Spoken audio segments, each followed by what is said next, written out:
Welcome to the cosine and tangent ratios lesson. This one usually is a little bit quicker than the sine ratio, and now we already have some experience with that. So we'll go through this one fairly quickly. And once again, make sure your calculator is on degrees in that mode, otherwise your answers will be off. So first thing we'll do is cosine of 62. So this will take care of the other different combinations here to 4 decimal places. 0.4695, and then the tangent of 14, sliding over here, 0.2493. So those are our 3 ratios: sine, cosine, and tangent. There are 3 more, but you will meet those later on in pre-calc 30. So calculating angle A to the nearest degree, so shift, or second function for me anyway, cosine 0.4362, and then I get angle A equals 64 degrees, and just watch that we hit the tangent button, 0.7892, and angle A equals 38 degrees. So that's just our pre-steps. So now we need to calculate the value of the variables. And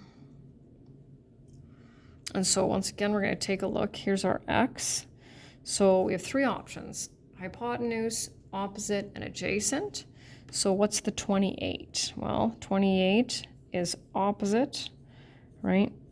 And this is adjacent. So now we need a couple more formulas here.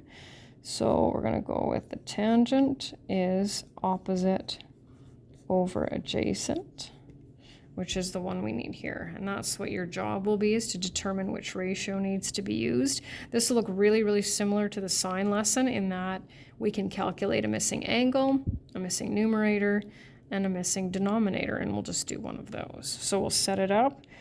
So we'll go tan of x equals opposite over adjacent, and tan of x, you have to just remember, can't let go of that tangent yet, so we'll 28 divided by 18.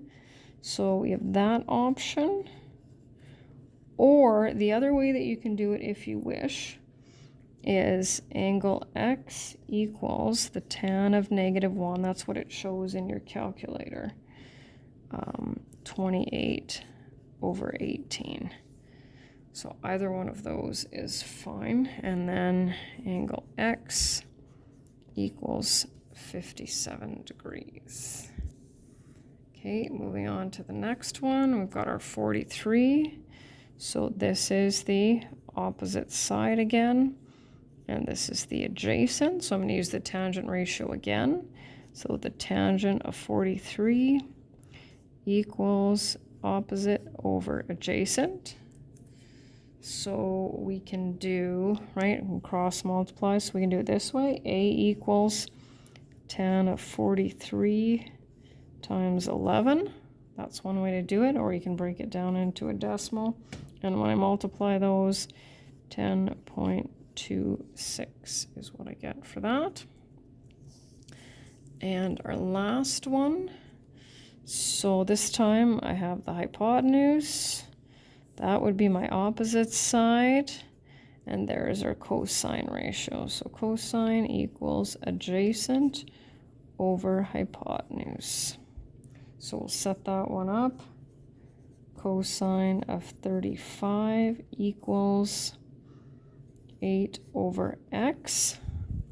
So if we multiply both sides by x, right, then how do we solve for x? Well, we will take 8 and divide it by the cosine of 35. That's one way you can do it as well.